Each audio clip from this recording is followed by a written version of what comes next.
இப்போ நம்ம தூத்துக்குடியில் இருக்க பனிமய மாதா கோவில் திருவிழாவுக்கு தான் போக போகிறோம். திருச்சியிலேருந்து தூத்துக்குடிக்கு நைட்டு 12:50க்கு ட்ரெயினுங்க. 5 மணி நேரம் ட்ராவலுங்க. 5:50க்குலாம் தூத்துக்குடி ஜங்ஷன் வந்துட்டோம். இங்கேருந்து பீச்சுக்கு ஒரு 2 கிலோமீட்டர் அப்படியே நடந்து வந்துட்டோம். சீக்கிரமே வந்ததுனால சன்ரைஸ் பார்க்க முடிஞ்சது. காலையிலேயே இந்த பீச்சுக்கு நிறைய பேர் வாக்கிங் வராங்க, நிறைய பேர் கேம் விளையாண்டுட்டு இருக்காங்க.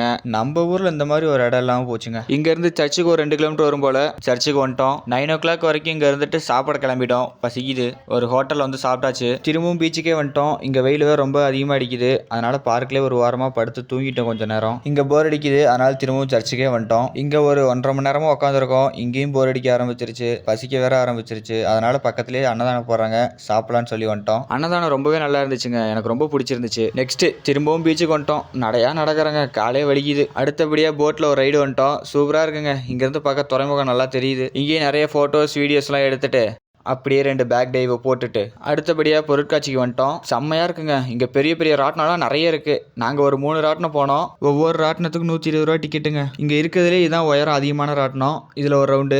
நெக்ஸ்ட் இந்த ராட்டினம் தாங்க ரொம்ப பயங்கரமாக இருக்குது. இதில் ஒரு ரவுண்டு. தலையெல்லாம் நிற்கும் போதெல்லாம் எல்லாரும் கத்துறாங்க. நெக்ஸ்ட் இந்த ராட்டினத்தில் போய் தலையே சுற்றிருச்சுங்க. பொருட்காட்சி ஃபுல்லாக சுற்றி முடிச்சுட்டு அடுத்து ஜங்ஷனுக்கு கிளம்பிட்டோம். இன்னைக்கு ரொம்ப தூரம் நடந்துட்டோங்க, காலெல்லாம் வலிக்குது. வரும்போது ஒரு ட்ரெயின்லேயே வந்துட்டோம், ஆனால் போகும்போது 3 ட்ரெயின் மாற்றி போகணும். நைட்டு ஃபுல்லாக தூங்கவே இல்லைங்க.